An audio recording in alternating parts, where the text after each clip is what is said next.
Okey, topik untuk kali ini masih lagi bab 1, pengenalan kepada reka bentuk dan teknologi, iaitu dunia reka bentuk, tetapi kita berfokus kepada 1.1.5 iaitu banding beza prinsip dan elemen reka bentuk, 1.1.6 kriteria reka bentuk yang baik dan akhir sekali membina objek asas. Dalam topik ni kamu akan dapat tahap penguasaan 1 hingga tahap penguasaan 4. Okey, kita tengok semula apa itu elemen dan prinsip reka bentuk.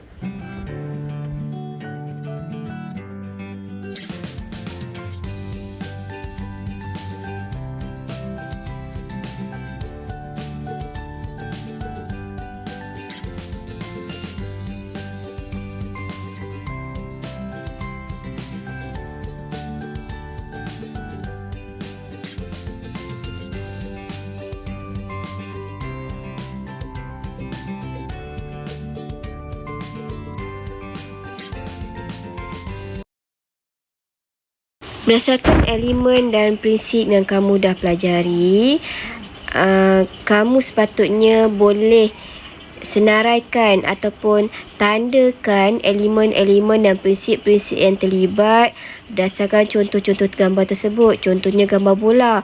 Elemen apa yang terlibat? Ada elemen garisan tak? Kalau ada, tanda ada. Rupa, bentuk, tekstur, saiz, warna, ruang.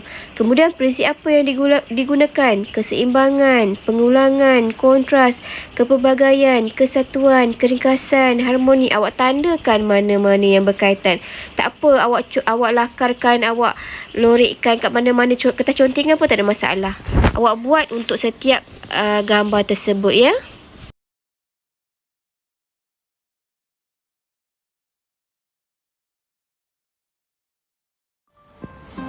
Okey, bila kamu dah boleh banding beza prinsip dan elemen, untuk kamu buat reka bentuk sesuatu produk, kamu kena ketahui juga kriteria bagaimana awak nak buat tu. Kriteria yang awak pilih mestilah ada beberapa pertimbangan. Dalam buku teks awak ada menyatakan 5 kriteria yang perlu awak patuhi. Yang pertama, kecenderungan inovasi. Yang kedua, kreativiti. Keaslian reka bentuk. Keempat, kekuatan kualiti dan keboleh pasaran. Dan yang terakhir ialah ergonomi. Seperti yang saya dah bagi tahu tadi, kriteria reka bentuk ada 5. Okey, apa dia 5 tadi? Yang pertama, kecenderungan inovasi, kreativiti, keaslian reka bentuk, kekuatan kualiti dan keboleh pasaran, dan yang terakhir sekali ergonomi. Kenapa reka bentuk awak tu mesti ada kriteria yang baik? Contoh sebagai awak kalau awak menjadi pembeli, awak mesti nak membeli sesuatu produk yang wow, cantiknya, bestnya. Mesti awak nak beli sesuatu yang macam tu kan? Okey, sebab tu bila awak nak buat produk sesuatu dengan berpandukan elemen dan prinsip, awak reka sesuatu, awak cari idea sesuatu, tetapi bersandarkan pada kriteria-kriteria 5 kriteria tadi. Okey, sama juga macam dalam slide ini. Reka bentuk yang baik bukan hanya kelihatan cantik, ia mesti boleh berfungsi, memenuhi tujuan ia direka dan membuatkan orang terpegun melihatnya. Okey, sesebuah reka bentuk boleh menjadi inovasi atau hanya untuk menjalankan sesuatu kerja. Inovasi tu maksudnya awak buat sesuatu yang baru. Kalau menjalankan sesuatu kerja sekadar awak buat pisau tu tajam. Awak tak ada sesuatu yang unik lah. Tak kisah. Apa-apa yang awak buat tu, itu ialah reka bentuk. Tapi bagaimana nak jadi reka bentuk yang baik? Awak kena patuhi 5 kriteria tadi dengan pakai elemen-elemen dan prinsip yang awak dah belajar sebelum ni. Okey, yang pertama, kriteria reka bentuk yang pertama ialah kecenderungan inovasi. Menjadikan produk itu unik dan lebih berdaya saing daripada produk sedia ada. Takkan awak nak buat sesuatu yang sama je kat pasaran.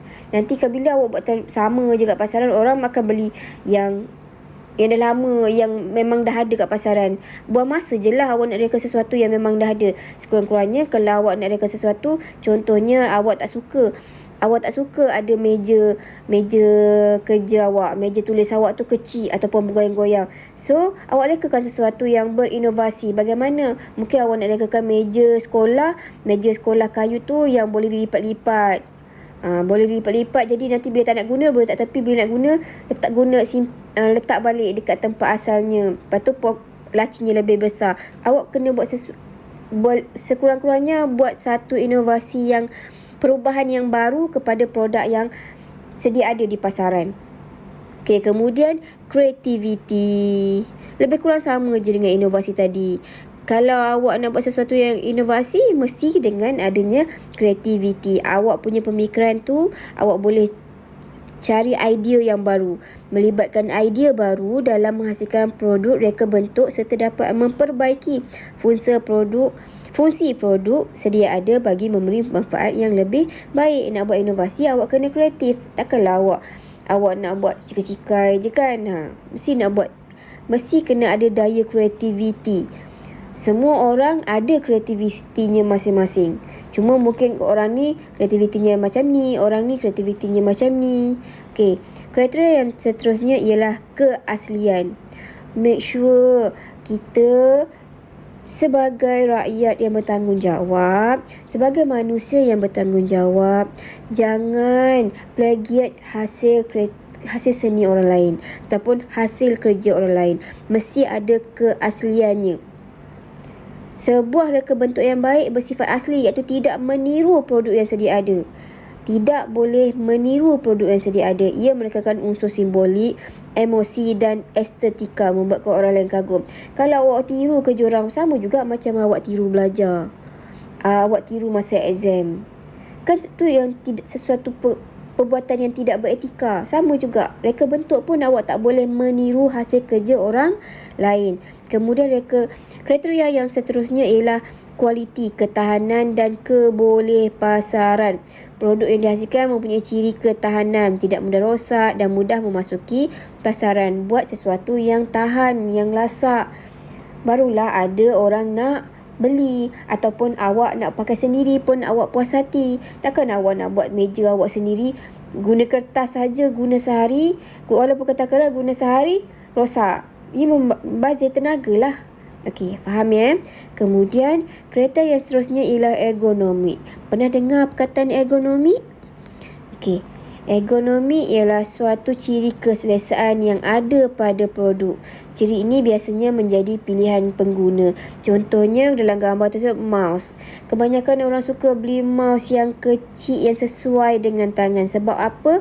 Sebab kita panggil ergonomi, untuk sesuai dengan tangan. Okey, sama juga macam awak nak makan. Makan meja awak sebolehnya sesuai dengan paras dada awak. Kerusi awak bila awak duduk, awak punya tangan boleh pegang sudu dengan selesa. Itu kita panggil sebagai ekonomi. Ataupun contoh lain, awak punya meja komputer. Kedudukan komputer awak yang paling sesuai ialah satu aras dengan mata. Satu aras dengan awak semua dah ada idea. Awak perlu menggunakan elemen, prinsip, kemudian berpandukan kriteria 5 kriteria yang awak tahu tadi, 5 kriteria yang awak tahu tadi, awak olah menjadi idea yang baru. Kemudian macam mana awak nak zahirkan idea awak tu? Awak kena zahirkan dengan melalui pembinaan menggunakan objek asas. Objek asas contohnya awak ada bentuk-bentuk asas. Awak nak buat sebuah rumah contohnya. Awak dapat bayangkan objek asas apa yang awak gunakan. Awak mesti okey, yang pertama, tapak dia awak gunakan segi 4 sama. Okey, contohnya kalau rumah awak petak lah segi 4 sama. Kemudian bumbung awak guna piramid. Itu maksudnya awak zahirkan reka bentuk melalui pembinaan objek asas. Awak guna bentuk-bentuk asas, awak gabungkan, awak satukan ke objek-objek asas tersebut. Okey, bagaimana awak nak gabungkan objek-objek asas tersebut?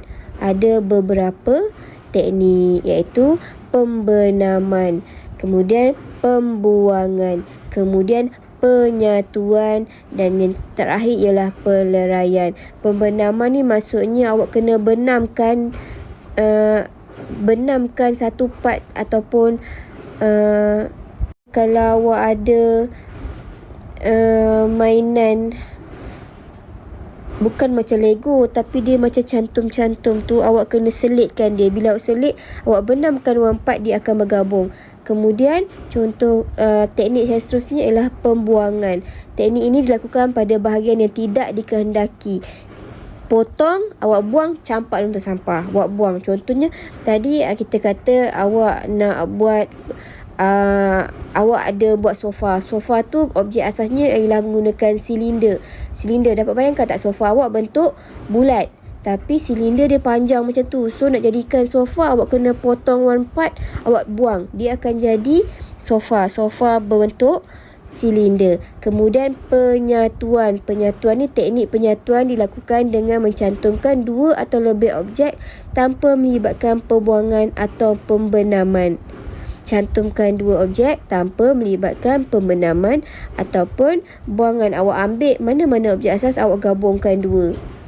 Itu penyatuan. Penyatuan simple. Kemudian peleraian. Peleraian bermaksud objek asas dileraikan sehingga menjadi objek baharu yang lebih ringkas. Dileraikan sehingga menjadi objek baru yang lebih ringkas. Tetapi yang awak leraikan tadi, sebagai contoh dalam page ni, ada bentuk segi 4 tepat kan.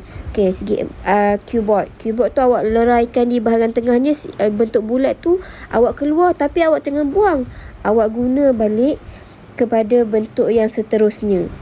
Itu peleraian. Kalau awak buang, kita guna teknik, maksudnya tu teknik pembuangan, tapi sekarang ialah peleraian. Bahagian yang awak dah keluarkan tu jangan buang, awak guna di untuk fungsi yang berbeza.